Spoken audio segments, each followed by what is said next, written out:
Señoras y señores, bienvenidos, buenas noches, gracias por acompañarnos. Esto es al cierre del día, de la jornada, los temas relevantes y trascendentes para el debate y el análisis. Muy buenas noches, don Víctor Piz. Buenas noches. Gracias por estar aquí. Gracias. Don Pablo Iriar, buenas noches. Don Enrique Quintana, buenas noches. Muy buenas noches. Bueno, el caso de este fin de semana y que ocupa hoy los titulares, los encabezados de todos los medios mexicanos y ya también de algunos extranjeros, el caso de esta pequeñita Fátima, reportada como desaparecida el 11 de febrero, la semana pasada, allá en Santiago Tulyehualco, en Xochimilco, y cuyo cuerpo apareció el sábado 15 en una bolsa de plástico y un costal en las inmediaciones de Tláhuac y de Xochimilco. Esto ha causado, déjeme decirle, todo un revuelo. El video que está usted viendo es el video que las cámaras de seguridad de la zona han liberado el día de hoy, que se ve a una mujer de la mano de la niña cuando la recoge y se la lleva de la escuela. Hoy sabemos que la Procuraduría Capitalina, la Fiscalía Capitalina, perdón, está tratando de identificar a esta mujer y de dar con ella. Esto ha causado un gran revuelo, le decía yo. Habitantes de esa zona tomaron las calles, bloquearon avenidas, salieron a la calle a reclamar desde ayer domingo, pero de forma muy señalada el día de hoy. Esta es la madre de la pequeñita. Hoy la fiscal Ernestina Godoy, ahí la ve usted junto a la señora jefa de gobierno, la señora Claudia Sheinbaum, quien suspendió hoy todas sus actividades para dedicarse de lleno a esto. Ya declaró la señora Sheinbaum, ya ha dicho que hubo en efecto negligencia de parte de algunas autoridades, porque desde que se presentó la denuncia, pues a lo mejor no se activaron todos los protocolos, eso dice la señora Sheinbaum. La madre de la niña se negó a hablar con la jefa de gobierno. La procuradora Godoy declaró por su cuenta que el padre tiene demencia senil y que la madre tiene problemas de salud mental. La madre respondió, dijo que no estaba loca. En fin, hay un dilema aquí, pero vale la pena traer el caso y reflexionar sobre el tema, porque estamos viendo un patrón repetido que se está extendiendo. Llevamos más de 10 días de grupos de mujeres protestando por feminicidios no solo ya en la Ciudad de México, sino otros estados de la República. Hasta el momento, en este caso, han declarado 5 personas. La Fiscalía ofreció 2 millones de pesos por la tarde como recompensa en esta conferencia para cualquier dato que conduzca a la detención de los probables responsables. Y mire, las redes, pues el hashtag Justicia para Fátima han inundado todos los espacios. Así es que, pues esto es el caso que hoy tiene a las autoridades capitalinas bajo tensión. Pablo. Sí, es terrible lo que estamos viendo. El caso de esta niña, el caso de la otra señora desollada por su marido, sí, y que además de ello, que las autoridades exhiban que se han filtrado esas imágenes, cuerpo desollado, que se ha filtrado de parte de autoridades. Entonces, estamos en un muy mal momento nacional en el tema de violencia, seguridad y sobre todo de feminicidios, porque el incremento en la tasa de feminicidios ha sido muy superior al incremento de la delincuencia y de la criminalidad en general. 10% entre 2018 y 2019. Es mucho, 10% es muchísimo de incremento. 1,006 casos en 2019, 900 casos en 2018. Es muy grande el salto y desafortunadamente las autoridades, concretamente el presidente, al menos de manera verbal, ha tenido una pésima actuación y una muy mala sensibilidad para tocar el tema, que lo acusan a él, que todo es para perjudicarlo a él, que no me desvíen con feminicidios el tema del avión presidencial. Es decir, quien conoce a Andrés Manuel López Obrador sabe que no es un hombre frívolo, tiene muchos defectos, sí, pero no es frívolo. ¿Qué le está pasando? En mi opinión, se le ha salido completamente de las manos el tema de la inseguridad de la violencia y de la criminalidad. John Quintana. Creo que en el caso específico de la niña Fátima, todo falló. Todo falló. Si vemos la secuencia de hechos, desde el momento en el cual se entrega a la niña a alguien a quien no se ha identificado, falló el protocolo. ¿Cuántos casos de estos habrán escuelas? No ocurrirán? Donde por cualquier tipo de problema que el padre, la madre no llegue o la persona encargada no llegue a recoger al niño, ¿en cuántas escuelas no se entregará a terceros? Primero. Segundo, luego que desapareció la niña y que hubo denuncias, evidentemente hubo negligencia, reconocido por la jefa de gobierno, pero una negligencia que se convirtió en criminal por el hecho de que la falta de atención dio lugar al asesinato que conocimos. Tercero, ya conocido el asesinato, la reacción de la autoridad, en lugar de mostrar empatía con las víctimas, se produjo lo que llaman la revictimización, donde en alguna medida con el comunicado que hoy dio a conocer la Fiscalía, puede que tengan razón, no lo sé, no tengo evidencias, pero el hecho de salir con este comunicado ahora implica una revictimización. La Fiscalía lo que está diciendo es, bueno, en realidad a lo mejor yo no tengo toda la responsabilidad porque los padres están acusados de enfermedades mentales, el padre, como decías, demencia senil, la madre con problemas de sus facultades mentales, y luego la madre señaló a una persona y la Fiscalía dijo está muerto. Sí. A lo mejor sí lo está o no, pero hay un evidente intento de descalificar. No hay esa empatía.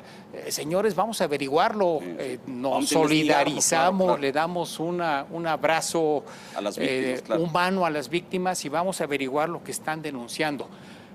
Hacia atrás, aparentemente de acuerdo a la información que trascendió, un familiar había denunciado ya de agresiones a la niña desde el 2015. Aparentemente, sí. Ajá. ¿Qué pasó del 2015 al 2020? Desde que la niña tenía 2 años. ¿Qué pasó con esa familia? ¿Cuántas familias no están en ese caso? Claro. Y las instituciones públicas no reaccionan. Simplemente no tienen capacidad para afrontar el hecho. Y finalmente lo que decía Pablo, el presidente de la República, en lugar de asumir el dolor de un caso tan estrujante como este asesinato, pues prácticamente le da la vuelta o lo ve de una manera relativamente fría, diciendo estamos actuando para evitar este tipo de crímenes.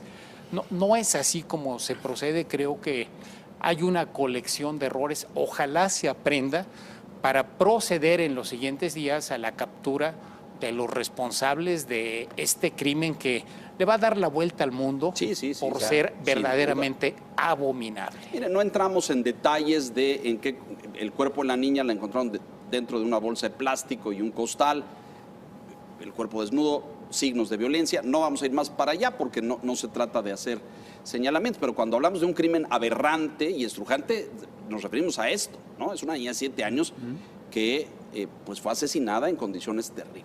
Fue un caso de feminicidio infantil, como se le conoce.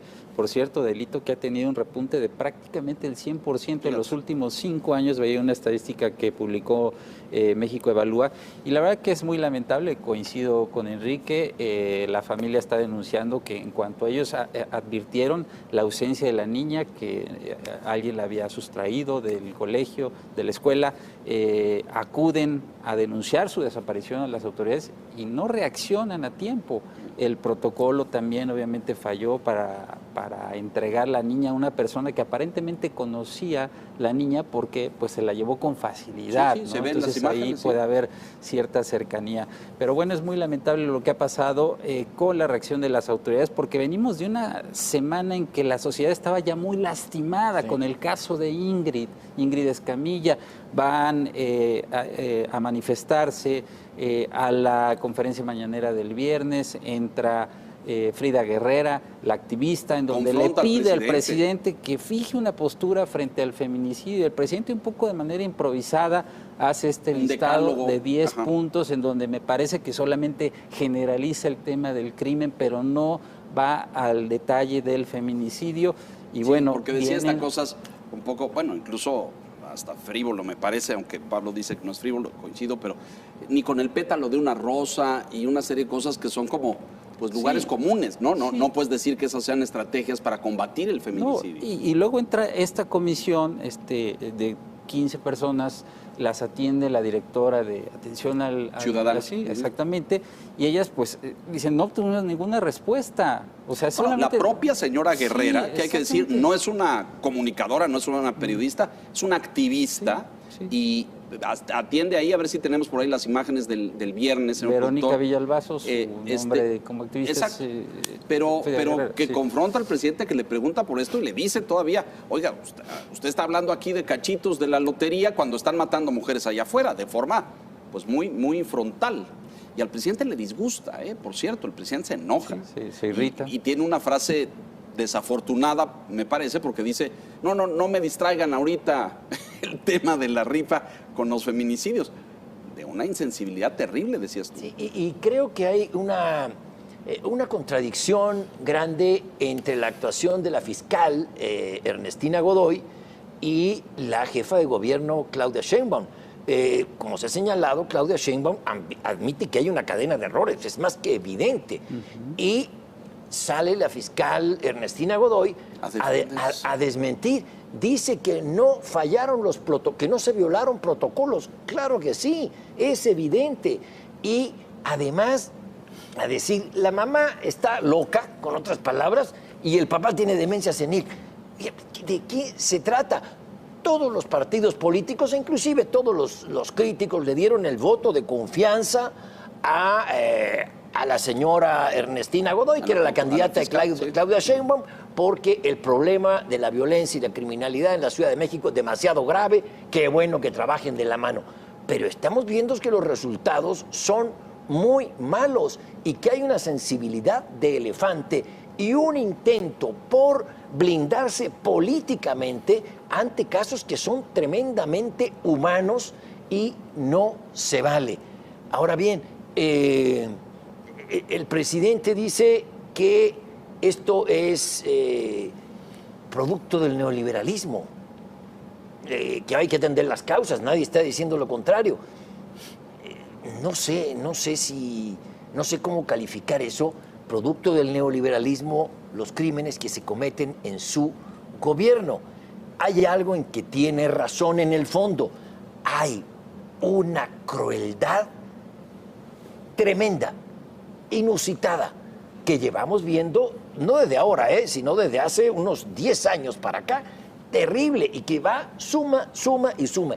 Algo hemos hecho mal. Si eso es lo que en el fondo quiso decir el presidente, me atrevo a decir eso, pero tal vez, porque sí, no. Lo que está pasando en México es una situación grave, de horror. Pero de horror. me da la impresión de que no hay un reconocimiento cabal. No. Es esta sensación continua de querer o aminorar o disminuir la importancia de los hechos de violencia.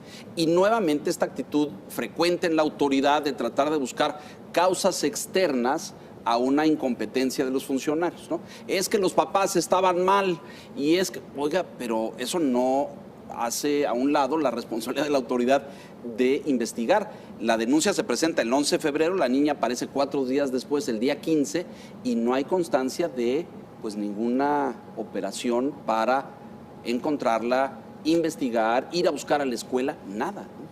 Si la búsqueda es tratar de que el hecho no golpee políticamente a la imagen del presidente de la República y de la señora Sheinbaum, se equivocaron. Porque va a salir al revés. Va a salir exactamente al revés.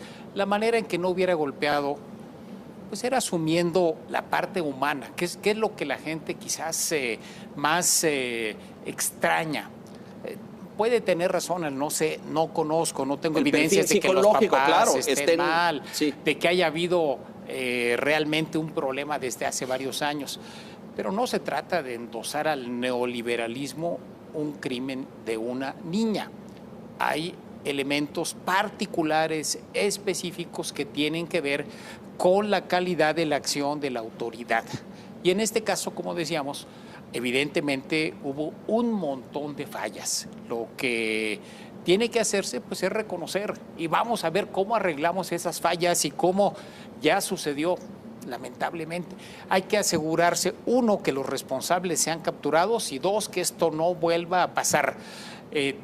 ¿Dónde están los comunicados de la Secretaría de Educación Local o del capítulo de la Ciudad de México, de la SEP, para reforzar los protocolos en las escuelas para la entrega de los menores? Claro. ¿Dónde está todo eso que eventualmente puede evitar que otra desgracia de este tipo suceda?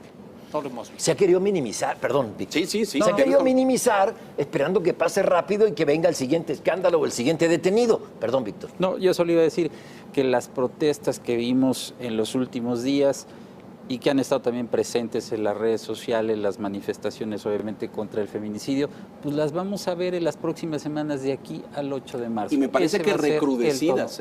Claro. Porque, ese es el riesgo. Porque no ha habido respuesta y ha habido esta insensible actitud por parte de las autoridades. Esto, en vez de aminorar la tensión al respecto, enardece a los grupos activistas que están pidiendo respuestas de la autoridad. Así es. Yo creo que de aquí al 8 vamos a tener un golpe político no relacionado con feminicidios, como diría toda la lógica. La SEP de la Ciudad de México, debería ya haber un recordatorio, aunque les digan después de abogado del niño tapan el pozo, sí, para que no caiga otro. Hay que tomar una serie de medidas, etcétera. Pero yo creo que no están en eso. Yo creo que veremos golpes efectistas políticos para desviar la atención. Y creo que tampoco lo van a lograr, porque es un problema real. No es un invento de los enemigos del gobierno, de los conservadores ni de los neoliberales. Se les disparó el feminicidio, se le ha disparado la criminalidad. ¿Por qué? Porque no tenían un plan realista de cómo enfrentar estos problemas graves y pensaron que todo era por los corruptos señetos del pasado. Sí. No. Bueno, pues ahí están los hechos. Sí. Y tú mencionabas esto, Víctor, la semana pasada, el caso terrible también de esta joven Ingrid Escamilla. Pero hay otra Fátima, que es la de la UNAM.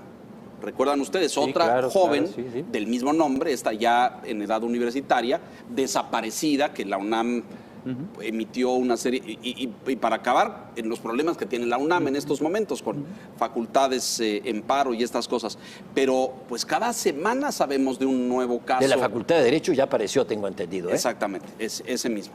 Mire, y en todo este contexto, el presidente de la República hizo una gira este fin de semana, fue al Bajío, e inauguró ahí pues cuarteles de la Guardia Nacional.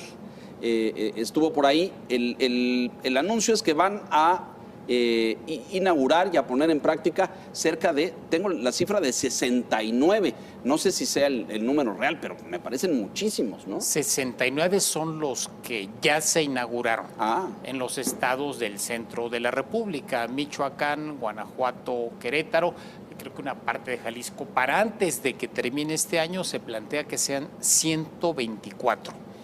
Y señaló el presidente que la Guardia Nacional crecería y que de hecho ya eran 76,000 elementos los que la conformaban, y señaló una cifra superior a la que nunca tuvo la Policía Federal.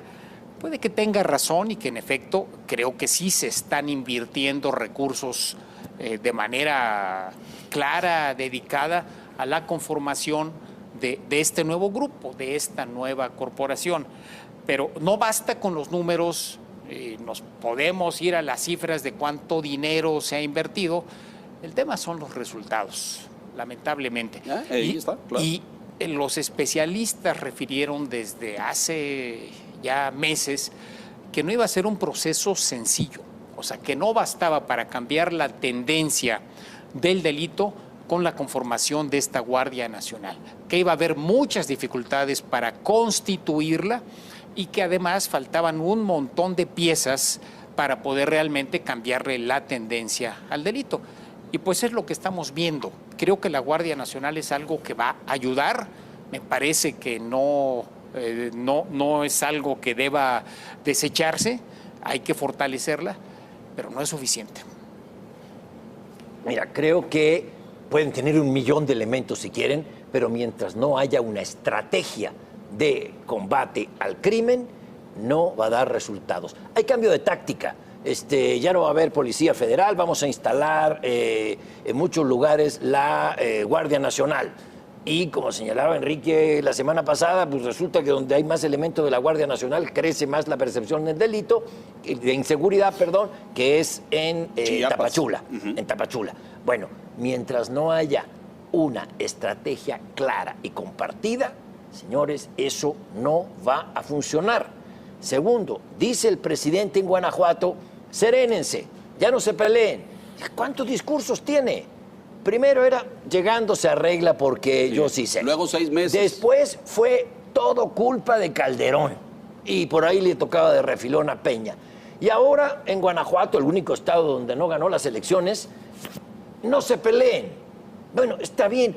¿Qué tal si en lugar de andar diciendo una cosa y luego contradiciéndose, no plantea, no busca una estrategia de Estado transeccional con 4 o 5 puntos, no 40 o 50 como se buscó en la época de Felipe Calderón, no, 4 o 5 puntos concretos, qué va a hacer cada quien y que sea de Estado y transeccional. Esto no es un juego, no es de partidos, como lo quisieron hacer ver a principio de este gobierno y ya están con el agua al cuello, no pueden con el problema y van a Guanajuato a decir, serénense, no se peleen. Pues no es así, ¿verdad? No. Es la tercera visita que hace el presidente en su carácter de jefe del Ejecutivo a Guanajuato. Y ayer inauguró uno de estos cuarteles en Pénjamo, en Guanajuato, entidad que, por cierto, pues tiene el 20% de todos los homicidios que se han cometido en el país en lo que va del año. Pénjamo, Guanajuato, el Estado, en general, el, el 20% de sí, todos los homicidios. de todos los homicidios. Y bueno, hubo protestas también de mujeres por la violencia exacto. contra las mujeres también en Guanajuato. Y diría también que hace falta que el presidente esté más cerca de los lugares en donde no solamente hay esta percepción, claramente signos evidentes de violencia, ¿no? En Guanajuato acaba de haber 2 buenas señales de confianza por parte de empresas extranjeras. Toyota abrió la planta en la que se va a inaugurar la camioneta Tacoma y Mazda, por su parte, celebró la producción de la unidad 1 millón en su planta que tiene ahí en Guanajuato. Entonces, bueno, también hay cosas buenas, pero el presidente eso como que no lo toma en cuenta, no sé qué pasa ahí, y solamente pues lo que destaca es el problema de la inseguridad. Yo iría al fondo, Enrique lo apuntaba, resultados. Es decir, mucho discurso, muchos culpables del pasado, del antepasado, de lo que sea, pero los números ahí están. Y el presidente sigue pensando que él tiene otros datos y otras cifras y que esos índices de criminalidad no son los correctos. Hoy en la mañana, en la conferencia mañanera, hizo alusión a algo que es real, pero otra vez el tono me parece que es totalmente inadecuado. Refirió que hay elementos del Poder Judicial que sueltan a los delincuentes. Esto en referencia al caso del líder de la Unión Tepito, conocido como el Lunares, que por segunda ocasión fue liberado por un juez. Y señaló que aludían al debido pretexto, ironizando al debido proceso, con el tema del debido proceso. Puede ser que sí, yo creo que sí hay muchos elementos del Poder Judicial pues, que están coludidos o donde hay fallas o donde hay amenazas, pero no se puede, digamos, ironizar, burlar con el Estado de Derecho. ¿No será también que tenemos una fiscalía que es incompetente? Y que forma mal los expedientes. Pues sí, los jueces, hasta donde se sabe, tienen que juzgar sobre la base de las evidencias que reciben. E insisto, debe haber jueces corruptos y jueces muy malos, pero muy probablemente también haya jueces que sobre la base de los expedientes, las pruebas que le entrega la autoridad, la fiscalía, pues toman una decisión que no nos gusta como sociedad, pero que reflejan la incompetencia de la Fiscalía. Y se ha señalado muchas veces, cuando se hizo una reforma judicial en el pasado, el tema de los ministerios públicos, que son los encargados de la elaboración de estos expedientes, pues quedó ahí en pendiente, en el olvido. Cambiaron las salas donde se juzga, entraron los juicios orales, pero el trabajo del Ministerio Público no se adecuó a esta nueva circunstancia, y creo que es un problema que también abona a la inseguridad, porque deja afuera a muchos que debieran estar tras las rejas. Sí, yo creo que no le falta razón al presidente cuando dice que muchos jueces, por supuesto que no me gusta la forma de la ironía, no es para jugar este Ni asunto, la broma, ni juego de palabras, pero que muchos jueces liberan a criminales. ¿Por qué? Porque sí hay corrupción y porque sí hay intimidación. Es decir, sí es cierto lo que dice el presidente López Obrador en buena parte.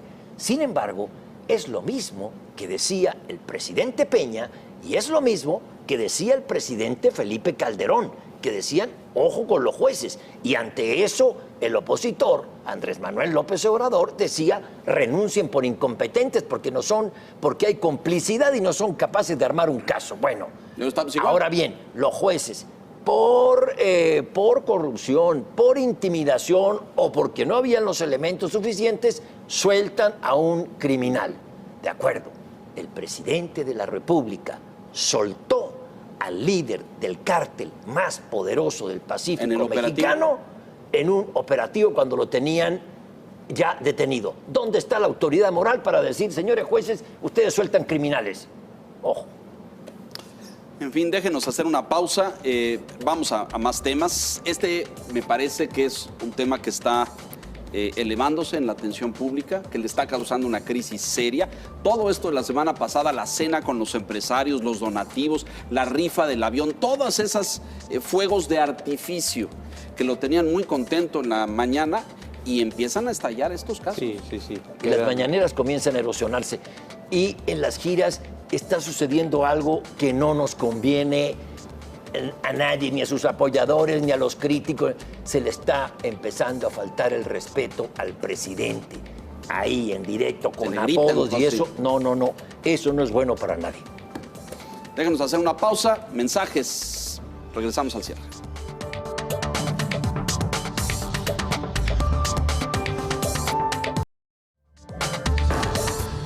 Información de la paridad cambiaria y del terreno económico, alguna favorable, por cierto, positiva, el peso en un nivel de pues extraordinaria fortaleza. Víctor, corrígeme, pero ahí 8.50.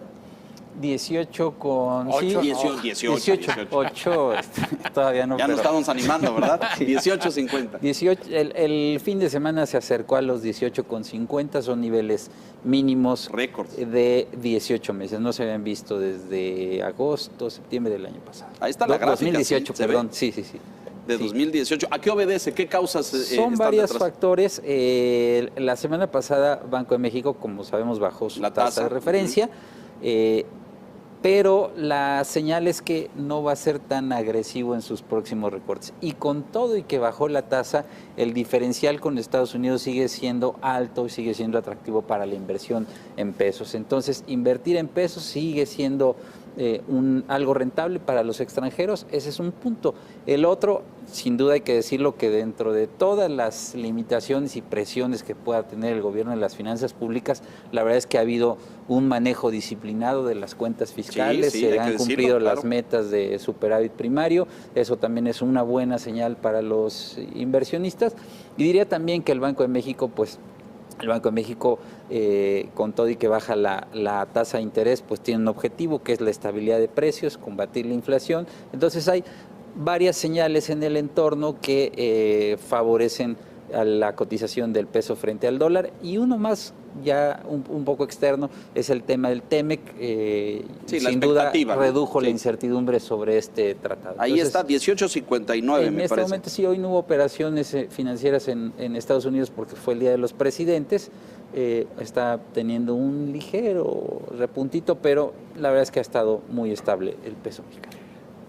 En economía hay una regla: si el riesgo es bajo, el rendimiento debe ser bajo. Si el riesgo es alto, el rendimiento debe ser también alto. En el caso de México estamos viendo una situación un poquito diferente, porque resulta que el riesgo es bajo. Esto habría que agregarlo a lo que señalaba Víctor.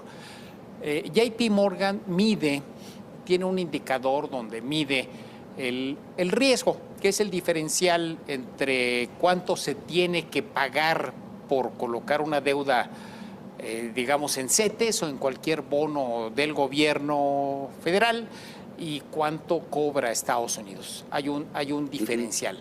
Ese diferencial mide el riesgo. Ese riesgo se ha ido reduciendo. El que reportábamos el viernes, hoy no hubo actividad, como decía Víctor, fue de 174 puntos, nada más como referencia. Apenas en diciembre estaba en 193 puntos base. Es decir, el riesgo México se ha estado reduciendo.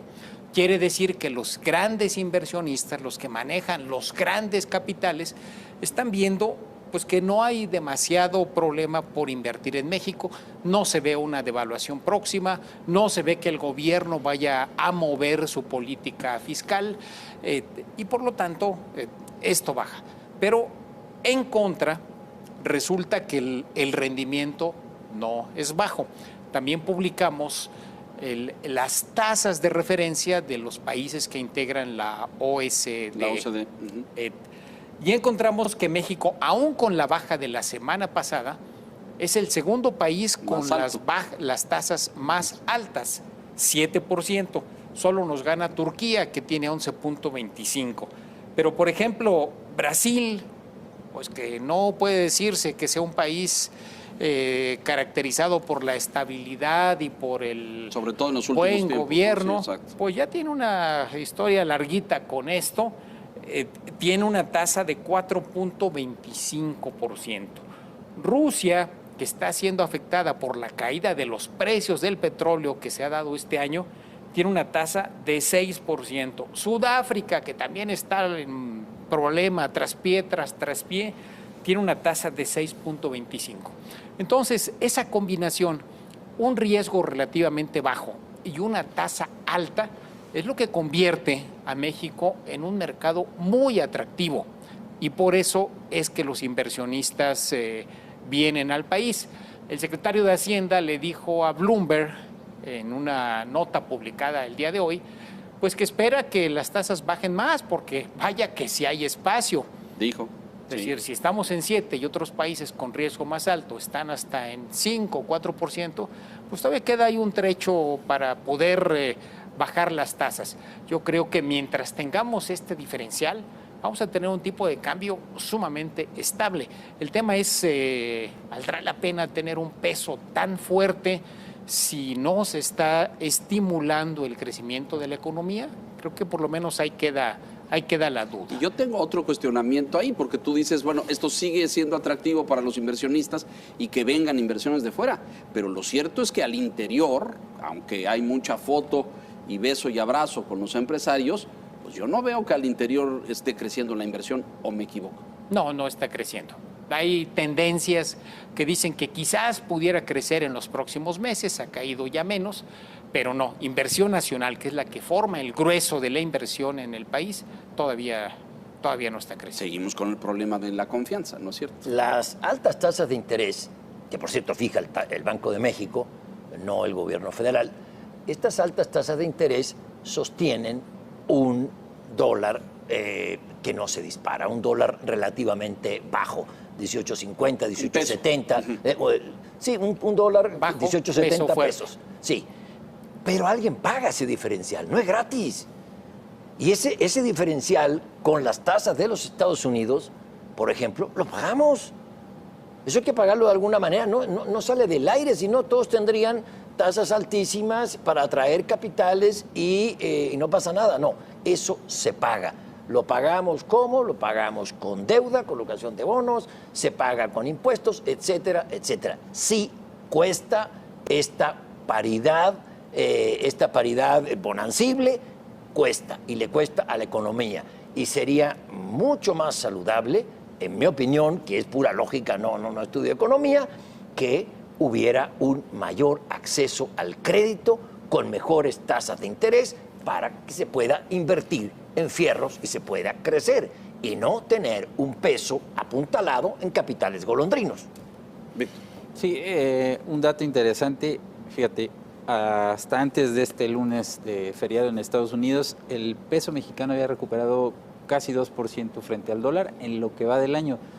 Y hasta este momento es la moneda que más se ha revaluado frente al dólar entre todas las monedas, o sea, no solamente monedas emergentes y latinoamericanas, sino incluso desarrolladas. Tenía mucho tiempo que no veíamos al peso en la primera posición de fortaleza. La verdad que ese es un buen dato. Y el otro que decías a propósito de tu comentario anterior es que pasó el fin de semana en el que también se esperaba que se anunciara el acuerdo de inversión en infraestructura del sector energético. Y no ha No sucedido. ha pasado porque todavía no terminan de acordar hasta qué punto podrá abrirse el sector energético. Pues el acuerdo, si es que se anuncia, se iría hacia finales de este mes o marzo. Entonces también ahí se van perdiendo oportunidades de inversión. Entonces lo que estamos viendo es inversión financiera, o sea, inversión en los mercados, en los bonos del gobierno mexicano, inversión en bolsa también ha habido. Pero no en infraestructura, en proyectos, exacto. Eso es importante. Ahí es donde está el tema. Exactamente. Porque los que generan empleo son esos, claro. no los financieros. Claro, exactamente. Me parece que gradualmente vamos a ver una tendencia a la baja en las tasas. Se espera que al menos haya 2 más este año. Podrían ser más, o podría ser una baja más significativa que el 1/4 de punto que está bajando en cada ocasión. Y me parece que vamos a ver necesariamente también un tipo de cambio ligeramente más caro. El Banco de México hace una encuesta una vez al mes con las expectativas de los expertos respecto al tipo de cambio. Para el cierre de este año, el promedio anda en 20 por dólar. Quiere decir, si tomamos la cotización que vemos, por ejemplo, ahora en la pantalla de 18.59, que pues estaría incrementándose en un peso con 41 centavos el valor del dólar en lo que resta del año. Y creo que sería muy sano.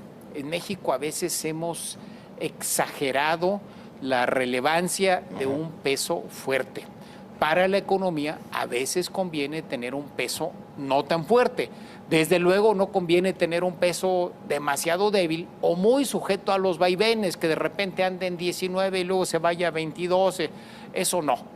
Pero un peso ligeramente más débil que impulse las exportaciones y que sea el resultado de un crédito más accesible por ser más barato, me parece que al final ayudaría más a la economía. Bueno, pero yo veo una, no puedo decir ofensiva, pero una postura del gobierno muy sólida en ese sentido. El presidente pidiendo tasas más bajas, el secretario Herrera de Hacienda hoy diciendo que todavía hay margen. Es decir, como que están empujando en ese sentido, ¿o no? Sí, una buena señal también, diría, es que esta decisión del Banco de México se tomó por unanimidad. Y la baja. La baja. Y tenía... Pero recordemos que la vez anterior que no movieron, el vicegobernador Herrera se votó en contra. Esquivel, perdón. 2 veces él pidió que bajara más la tasa. Entonces ya, cuando menos están alineando los consensos en la Junta de Gobierno, creo que... O sea, los está y convenciendo. No es malo que haya disensos, tampoco es no, malo. Al contrario. ¿no? Yo creo que es bueno que haya discusión, pero bueno, creo que la Junta ve que en esta ocasión era necesario un recorte de 25 puntos base y así se tomó la decisión. Y solo para completar ahí la ecuación, la inflación... La inflación está cerca del objetivo, está arribita del 3.2%, ¿no? Seguramente hay pronósticos de que pueda subir todavía en febrero y marzo un poquito más, pero no se va a disparar. O sea, está relativamente estable. Una solidez real, por lo que veo, al peso mexicano y no apuntalada únicamente, bueno, no únicamente, pero sí fundamentalmente en capitales golondrinos, es la apertura del sector energético. Es traer inversión. Este programa que no han podido sacar, este programa de infraestructura que no han podido sacar en meses, ya debería, la realidad le está diciendo a gritos al gobierno por dónde es el camino. Mira, hoy se dio a conocer que la Eni, la empresa energética italiana, encontró un yacimiento en México que podría tener hasta 300 millones de barriles de petróleo. ¿Cuánto le costó la exploración y encontrar eso al gobierno mexicano? 0 pesos. ¿Cuánto le va a costar la explotación de eso al gobierno mexicano? 0 Y le va a dejar pesos. ganancias. Y le va a dejar ganancias. En contrapartida, a Pemex el año pasado se le metieron $5,000 millones. El director de Pemex ofreció que a final del año habrían 13 nuevos campos produciendo. Que no hay. 100,000 barriles diarios y solamente están produciendo 4,000. Es decir, y nos gastamos varios miles de millones de dólares en eso. Creo que la realidad le está diciendo a gritos al gobierno por dónde es el camino. Pues ahí te encargo, si se lo quieres decir a la señora Nale y al señor Bartlett y al presidente, porque no los veo cambiando de postura, ¿eh? Ellos están firmemente en contra de abrir a nuevos contratos, a nuevas licitaciones. Sí, no, no ha salido ese programa, pero ya se adelantó que cuando salga no va a tener ni nuevas licitaciones, Y nada. ni alianzas estratégicas, los llamados farm outs entre Pemex y empresas privadas. Sí va a haber espacio para la inversión privada, pero no en la parte Minúsculo. sustantiva, en la Claro. parte de producción de crudo o de producción de electricidad. Aunque la señal, y coincido contigo, yo creo que toda la señal, y desde hace años el mundo y el mercado indica que va hacia allá, aquí más importante es sostener una posición ideológica. Sí. Eso parece. A costa de los mercados y a costa del patrimonio. De los ingresos. Pues sí. No. Y de ahorros en otros lados, porque esos 5,000 millones de dólares que se le metieron a Pemex y que se le van a inyectar ahora es producto de dinero que le mete el fisco y también de dinero que son de los ahorros del huachicol, que, perdóname, muchos creemos que no son solamente el huachicol, ¿eh? No, Ahí y- están los ahorros de medicinas, los ahorros en médicos y los ahorros en infraestructura y en muchas cosas. Y alguien sabe, nada más para completar aquí, ¿cómo andamos de subejercicio? Un punto que nosotros señalamos mucho a finales del año pasado. ¿Cómo estamos? Pemex cerró con subejercicio 2019 y CFE trae sobreejercicio al revés. Está O sea, gastando tenemos más. exactamente. Que los dos extremos. Bueno, déjenos ir una pausa, vamos a mensajes, tenemos más, vamos a revisar el coronavirus y su impacto a nivel mundial. Volvemos.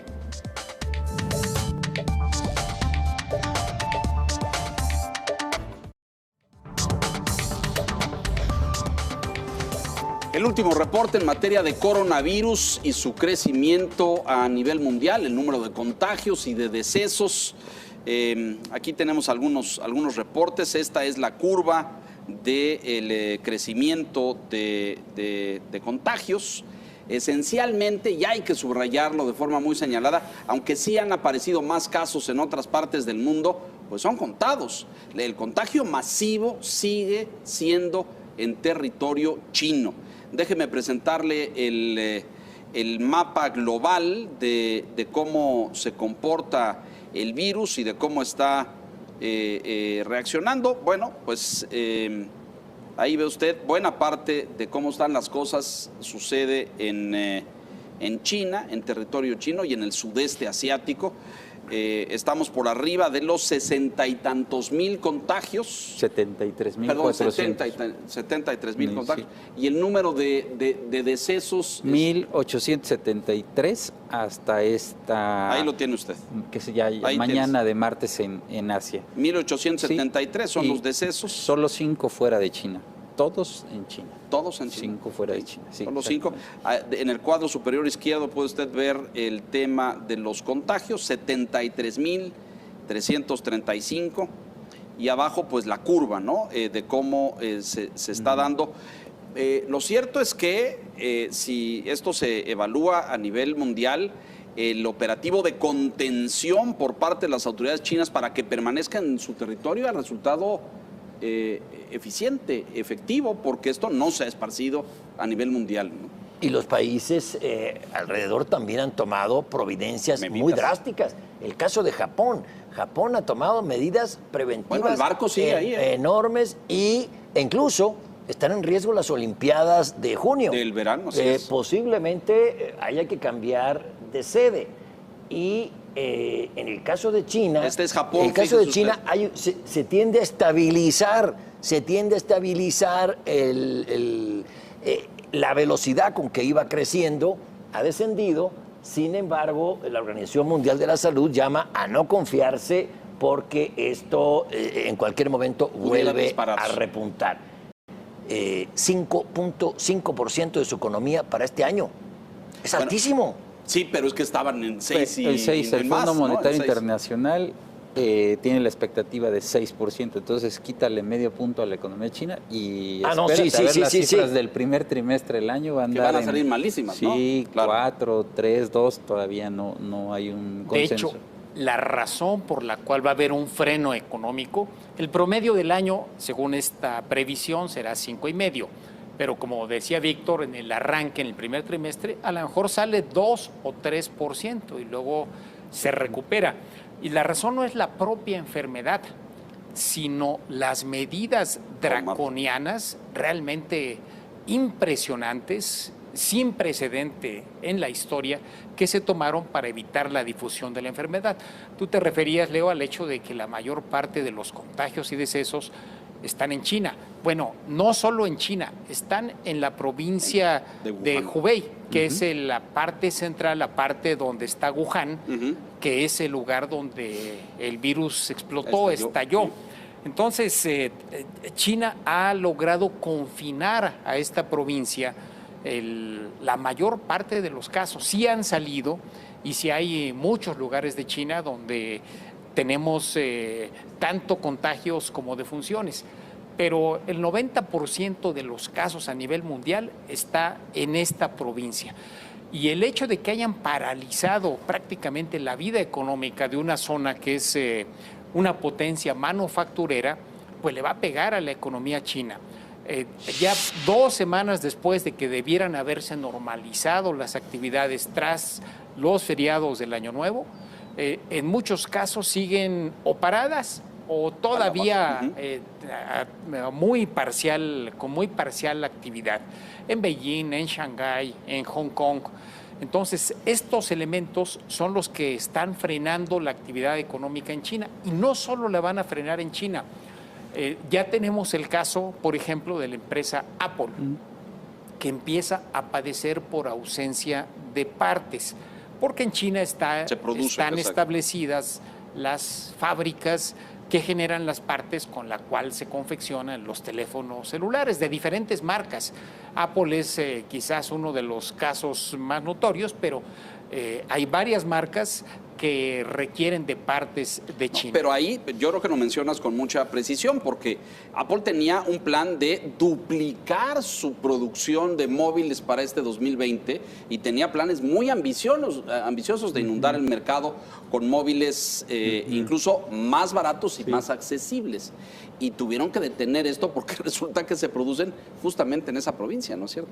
Sí, los componentes. Sí, exacto. Sí, justo los mercados en Asia están abriendo a la baja, estaban con caídas de más de 1% ya en la operación del martes, porque Apple dio a conocer lo que se llama su Performance Guidance, que es la guía de resultados, aquí se ven, en donde está reconociendo que sus ingresos del primer trimestre del año se van a ver afectados por el coronavirus. Entonces, es un caso de una empresa que tiene, como decía Enrique, pues relación y dependencia en ciertos componentes para la fabricación de sus equipos móviles en China. Entonces, todos estos son índices solo de Shanghái, ¿no es cierto, sí, Víctor? Estos son, exactamente.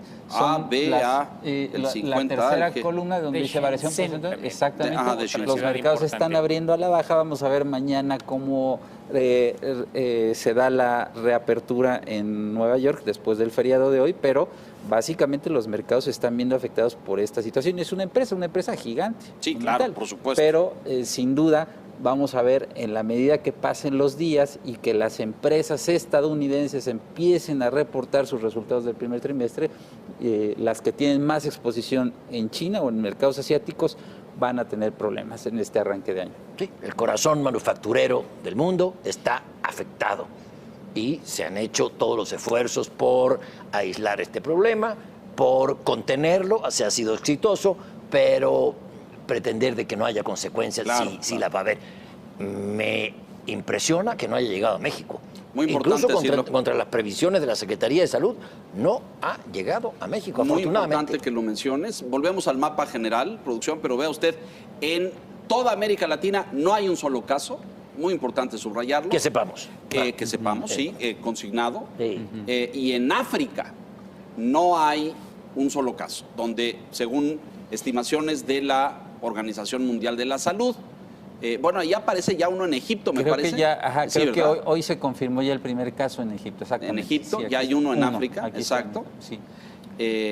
Hay el caso de un colombiano, pero que no está en Colombia, sino que se encuentra en Europa, Ujú, que está contagiado, ¿no? que está contagiado. Pero en efecto, no es solo México, ni África en general, el África subsahariana en particular, que es donde hay el temor de que si llega pueda generar daños inconmensurables. Y en América Latina, Nada, ¿verdad? ni en Centroamérica, ni en Sudamérica, donde hay un comercio muy intenso y una relación muy intensa con China, por ejemplo, de Brasil, nada, ni un solo caso. Y la cuenca del Pacífico latinoamericana, cero. Cero, sí. Una muy buena noticia, hay que decirlo, porque pues, los sistemas de salud de ninguno de estos países, incluyendo el nuestro, por supuesto, tendría la fortaleza para enfrentar una epidemia con la fuerza que está golpeando a China y a todo el sudeste asiático, ¿no es cierto? Sí. Y además en la coyuntura que estamos atravesando aquí, ¿no? El desmontar el aparato del Seguro Popular, el echar a andar el INSABI, los gobiernos de los estados todavía en el caso de algunos panistas no se han puesto de acuerdo. O sea, nosotros tenemos una crisis seria en el sistema de salud, con desabasto, con carestía, con cambio de operación y de modelo para que llegara esto en este momento, ¿no? Bueno, nos vamos, se nos acaba el tiempo. Señor Quintana, muchas gracias, buenas noches. Buenas noches. Señor Piz, gracias. Gracias, buenas noches. Señor Liga, Buenas noches. muchas gracias. Y gracias a usted por la gentileza de su atención esta noche. No se despegue. Mucho más aquí en el Financiero Bloomberg a continuación. Buenas noches.